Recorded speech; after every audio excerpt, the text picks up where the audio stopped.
Bueno, y un nuevo retraso presenta la presentación de la reforma previsional del gobierno en el Congreso. Se iba a presentar durante el mes de agosto, luego va a ser septiembre. Ahora sabemos que será a mediados del mes de octubre en que el gobierno presente esta reforma a las pensiones, luego de un diálogo que el ministro Mario Marcel aseguró que tendría que tener con los distintos sectores, luego de lo que ocurrió, también considerando lo que ocurrió en el plebiscito de salida y cómo se definen las fuerzas políticas. Queremos conversar con dos integrantes de la Comisión de Trabajo, con Eduardo Durán de Renovación Nacional y Diego Ibáñez de Convergencia Social. A los dos, bienvenidos. Muchísimas gracias por estar con nosotros aquí en CNN Chile. Gracias por la invitación. Gracias, Matilde. Buenas tardes. Hola, Diego, y saludo a toda la gente que sintoniza el programa. Bueno, vamos a partir por Eduardo Durán, porque sabíamos más o menos cuáles eran los lineamientos que iba a tener la reforma previsional que iba a presentar el gobierno. Y quisiera saber, diputado Durán, ¿qué es lo que, de acuerdo a lo que ustedes plantean, debiera modificar el gobierno en la nueva presentación?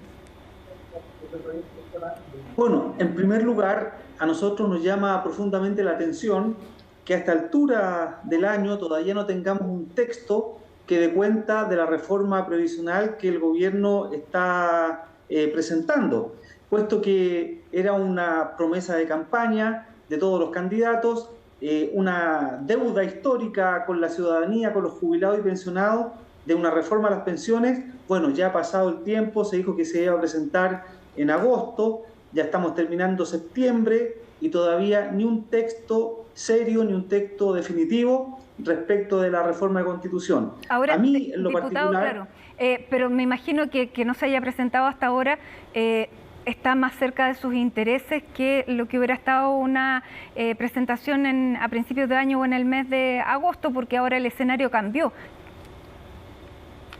Bueno, pero los ejes claros de una reforma son por todos conocidos y también hay amplio consenso en eso.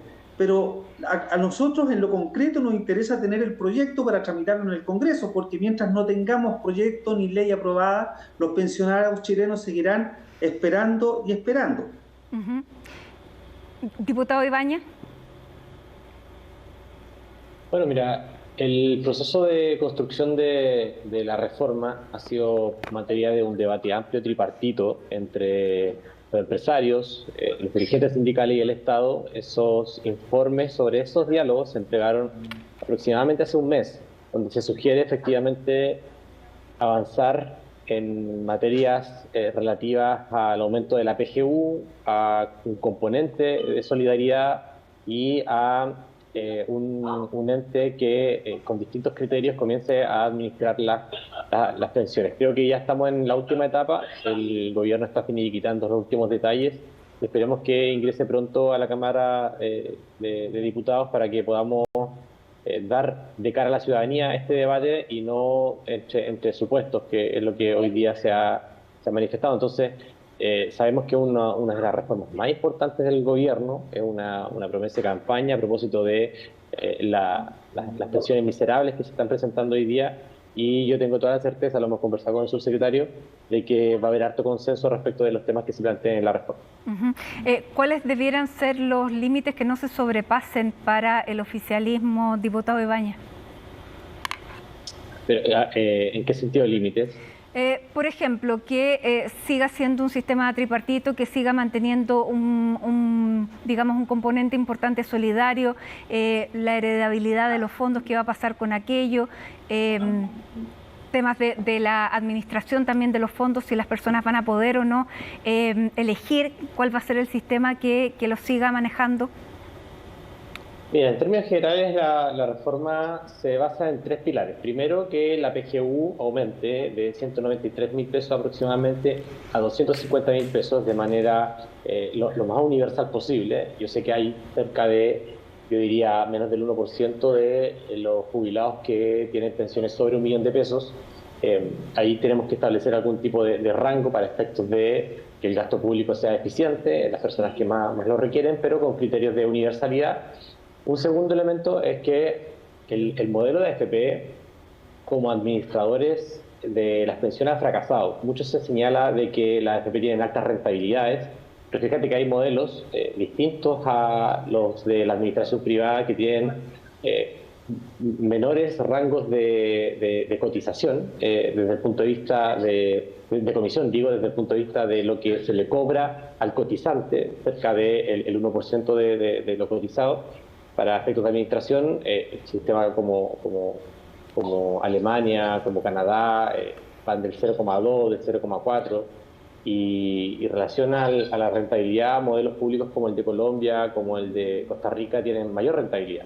Entonces, un debate sobre si es que lo público-privado es mejor, creo que es un poco ficticio a esta altura, y creemos que lo vamos a tener que discutir abiertamente en el Congreso. Y por último, el porcentaje de solidaridad, el 6%, que sería el nuevo aporte patronal para mejorar las pensiones actuales de los actuales jubilados y sobre todo de las mujeres que han tenido lagunas previsionales y que por la división sexual del trabajo no se les ha reconocido esa labor de cuidadora. Es importante que esa solidaridad se deposite justamente en estos actores para mejorarla inmediatamente. Creo que con esos elementos al menos ya tenemos un marco general sobre lo que sería la reforma. Ahora, durante el debate constitucional se plantearon un par de cosas que parecían que para la ciudadanía y para este 62% que rechazó el proyecto eran bastante importantes. Primero, con mis fondos no, que era básicamente asegurar la propiedad de los fondos de cada uno de los trabajadores, y lo segundo, de que estos fondos, aunque la heredabilidad es poca, se mantenga. Diputado Durán, eso incluso su sector lo plantea como uno de los mínimos o bordes que tendría que tener la nueva discusión constitucional. ¿Qué es lo que hay ahí? ¿Qué es lo que ustedes esperan? Bueno, usted, Matilde, ha dado en el clavo, y era precisamente lo que yo quería referirme a continuación. La gente, una de las razones también de este 62% que votó rechazo en el plebiscito del 4 de septiembre era porque se produjo una gran nube de humo respecto del tema previsional y en particular con los fondos, ya acerca de la inexpropiabilidad de los fondos, como también acerca de la heredabilidad. Y la gente tiene claridad sobre esto. Usted lo ha dicho, con mi plata no. Y a raíz de los diferentes retiros del 10% durante la pandemia, la gente entendió que los fondos y comprendió que los fondos son de su propiedad. Por lo tanto, usted dio en el clavo al decir que la opinión pública se había hecho una opinión al respecto, y veamos que para parar el quinto retiro del 10%, el gobierno ingresó un proyecto de ley acerca de la inexpropiabilidad y el uso exclusivo de los fondos de pensiones para fines previsionales, ¿ya? Pero esto no se pudo zanjar a través del tema constitucional. La gente, como usted bien lo dijo, fue una de las razones que impulsó el rechazo en el plebiscito de salida. Por lo tanto, son de los bordes y de los mínimos que nosotros queremos plantear como sector de cara al estudio de la reforma. La gente quiere que su aporte sea bien utilizado, ya sea para su pensión, y respecto del 6%, que es uno de los temas también claves durante esta reforma, a mí me parece que es de toda justicia, ya porque los convenios de la OIT establecen que la pensión tiene que ser con un aporte del trabajador,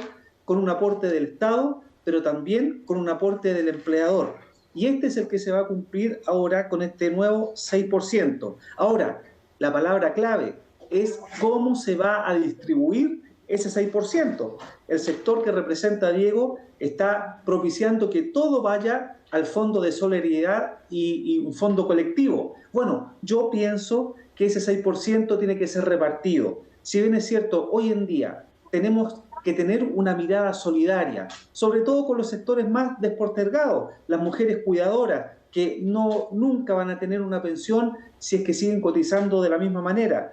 Pero ese 6% también le pertenece a cada trabajador y es fruto de su esfuerzo. Por lo tanto, parte de ese adicional del 6% tiene que ir a la cuenta individual de cada trabajador, y eso nosotros lo vamos a defender. Ya, pero no se cierran a una parte solidaria, porque la gente puede decir, con mi plata no, pero no tiene claro que con su plata no tampoco le va a aumentar la pensión, y que probablemente necesite la mayoría de las personas que eso tenga el componente solidario, porque la mayoría tienen muy bajas pensiones y tal vez con mi plata sí pudieran tener una pensión mayor, que es lo que la mayoría necesita. Lo dije, Matilde, por mi concepción política, valórica, ya yo tengo claridad que estamos en una sociedad, ¿cierto?, que debemos de alguna manera apoyar a los que han sido más desprotegidos y postergados a través del tiempo. Por lo tanto, una parte de ese aumento o de esa cotización adicional tiene que ir a un fondo colectivo, a un fondo solidario que permita que las pensiones de los sectores rezagados y vulnerables, incluso de las actuales generaciones, puedan ser mejoradas, ¿ya?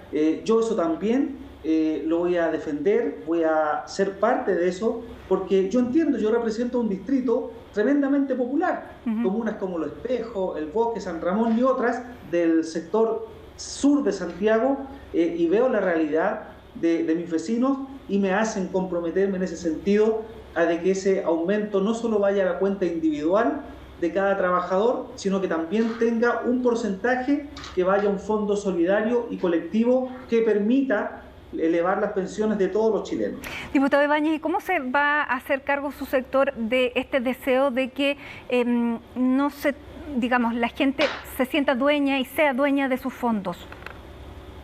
Lo que pasa es que la cotización del 10% que viene de la remuneración del trabajador, eso es parte de su patrimonio, es su ahorro individual que está en su cuenta individual, eso nadie lo ha puesto en cuestión. Y eso se va a mantener tal cual, como en el actual modelo, en la próxima reforma. Ahora, para efectos de la administración, va a haber una alternativa, que es la administración pública, que nosotros creemos que cumple con los principios de la seguridad social desde el punto de vista de que no traslada la responsabilidad al cotizante, sino al ente administrador, desde el punto de vista, por ejemplo, de que, fíjate que del 80% de la gente que se cambia de multifondos pierde plata. Esto es un informe de la Superintendencia de Pensiones, donde establece que las jubilaciones serían mucho mejor si es que la gente no se hubiera cambiado de multifondo. Eso es porque hay una trampa en el encubrimiento de la supuesta libertad de elección de multifondos, pero que en general es un beneficio para la AFP y no para la persona. Desde ese punto de vista, está resguardada la propiedad de los ahorros previsionales de las cuentas individuales, de ese 10%. Lo que se está proponiendo es un nuevo aporte del patrón, del empresario, para efectos de mejorar las actuales jubilaciones. Pongo el caso de una persona que recibe una pensión contributiva, que el promedio de las mujeres, de 30.000 pesos. Fíjate, 30.000 miserables pesos, que eso puede hacer contribuir en un 25, en un 35% mediante el aporte solidario del patrón. ¿Y quiere decir esto? Que hoy esa persona va a recibir un 25, un 30% más de pensión, y el día de mañana aquella persona, mediante esta solidaridad intergeneracional, por ejemplo, una chica que tenga 25 años y que tenga un contrato, esa chica de 25 años, cuando ella cumpla 60, los de 25 años, a propósito del aporte patronal, ojo, no de la cuenta del 10% de capitalización individual, que es parte de su remuneración, sino del aporte patronal, también se va a ver beneficiado. Entonces es un círculo virtuoso que ocurre en Alemania, ocurre en Francia, ocurre en Canadá, ocurre en los principales países de la OCDE, donde solamente 6 países tienen el modelo que tiene Chile, y más de 30 países de la OCDE tienen el modelo que hoy está sugiriendo también el gobierno. Entonces, son principios que, con esto cierro, que ojo, que hoy la sociedad ya los pone en práctica. Cuando un hijo se hace cargo de su padre o de su madre porque la jubilación de su padre o su madre no alcanza, eso es una solidaridad intergeneracional. Cuando una familia aporta a un bingo para que otra persona pueda costear su operación, eso es solidaridad también. Es importante que esa solidaridad que existe en la sociedad poco a poco se vaya trasladando también a las instituciones, se reconozca el principio de seguridad social y se pueda tener colectivamente una comunidad basada en la dignidad y en el cumplimiento de sus derechos sociales, en este caso de la pensión digna. Ahí entonces hay un punto de encuentro, diputado Durán. Por supuesto, sí, en esto de la política tenemos que conversar, tenemos que llegar a puntos de encuentro, que es lo que nos pide la gente hoy en día. Yo aspiro a un sistema de seguridad social relacionado al tema de pensiones que sea mixto, ¿ya? Donde haya participación de los privados y también del Estado, y que la gente tenga la libertad de dónde poder poner sus fondos. Tengamos en cuenta de que el ente público también va a buscar rentabilidad para que sus fondos crezcan en el futuro, ¿ya? Por lo tanto... Y ahí yo tengo una pregunta, diputado Ibáñez. Usted dice que la persona pueda tener la libertad para elegir que el 6% vaya a un ente público o privado. No, Solo el 10%. Sí, el 10%. Por lo tanto, ¿se podrían mantener las AFP? No, es que hay que hacer una distinción ahí. Primero, con respecto al 6%. Cuando el 6% se integra un modelo de distribución solidaria, eso implica que la lógica de la capitalización individual para efectos del aporte patronal no aplica porque se quiere generar una distribución intergeneracional, socioeconómica para beneficiar a las mujeres, etc. Y eso es parte del diseño que un modelo público debiese administrar, que es lo que ocurre, insisto, en Alemania y en Canadá. Cuando se habla del 10% que continúa en la cuenta individual, ojo, una cosa es que exista un administrador de pensiones público o privado con principios de seguridad social y sea privado con principios de seguridad social, ya es distinto a una AFP. ¿Por qué? Porque hay dos roles de este ente administrador, por decirlo de alguna forma. Uno que es propiamente la administración, la gestión del recurso, y otro que es la inversión. En el actual modelo, la AFP administra e invierte. Las dos cosas las hace un propio ente. En otros modelos comparados, hay un ente que administra y hay un ente que gestiona la cartera de inversiones para efectos de aumentar tu rentabilidad. En lo que es la gestión de la cartera de inversiones, los sistemas públicos, como por ejemplo Alemania o Canadá, permiten que la gestión de inversiones, o sea, aumentar la rentabilidad, sea en base a empresas privadas que cumplen un rol público. ¿Y en qué se transmite este rol público? Primero, que el gasto de la comisión que se cobra es mucho menor al 1% que hoy cobran las AFP. Y segundo, que la rentabilidad es más alta que las actuales AFP, como por ejemplo el modelo alemán o el modelo de Colombia y Costa Rica, que siendo administradoras públicas, su rentabilidad es superior a las administradoras privadas de las AFP. Entonces, con esto quiero decir que sea público, que sea privado, no significa que a priori uno sea mejor que otro, sino que depende de la configuración del modelo, pero el gobierno, la reforma que se va a presentar, reconoce en el ámbito de la gestión para efectos de aumentar la rentabilidad, que por cierto que caen los privados, y allí las AFP podrían mutar, dejar de ser las administradoras, porque ya no serían las administradoras ni siquiera desde el punto de vista privado, sino que podrían mutar a lo que sería la gestión de los portafolios y con ello aumentar la rentabilidad. Creo que es un debate abierto, que lo vamos a dar, pero es importante hacer esta distinción. Claro, bueno, y lo importante también es conocer el proyecto. Diputado Durán, cuéntenos y ya nos tenemos que ir a la pausa. Bueno, Matilde, las AFP, como las conocemos hoy en día, van a desaparecer. Eso tengámoslo por claro. ¿Ya? Lo que ahora va a suceder, y digámoslo porque nos ha dicho también, que cuando entre en régimen esta reforma a las pensiones, lo que pretende el gobierno es que de ahí en adelante las personas van a tener que ahorrar en el nuevo ente que se va a crear, y ya las AFP no van a seguir recibiendo la cotización de las pensiones desde ese momento en adelante. Solamente van a tener que seguir administrando hasta que se acaben las pensiones, los pensionados, hasta que quede el último pensionado, pero con lo que tienen, con el stock que tienen ahorrado hasta el día de hoy, ¿ya? Por lo tanto, van a haber un nuevo ente público que también dijo el gobierno, pero no hay certeza ni claridad en esas materias, que es lo que dije al principio, claro, que van a haber nuevos entes privados, ¿ya? Y que a su vez todos, públicos y privados, van a tener que invertir en el mercado de capital para lograr rentabilidad de los ahorros, porque si no, de otra manera, no hay cómo hacer crecer esos fondos para el futuro. Bien, a ambos les quiero agradecer, tenemos que conocer el proyecto. El próximo lunes el ministro Marcel se comprometió a entregar una fecha, así que quedamos atentos a ello, pero con la discusión abierta y, como veo, también puntos de encuentro entre los sectores más importantes que están conformando hoy las fuerzas políticas. Muchísimas gracias a ambos y que tengan buen fin de semana. Gracias a ti, Matilde. Gracias, Matilde, un gusto saludarle.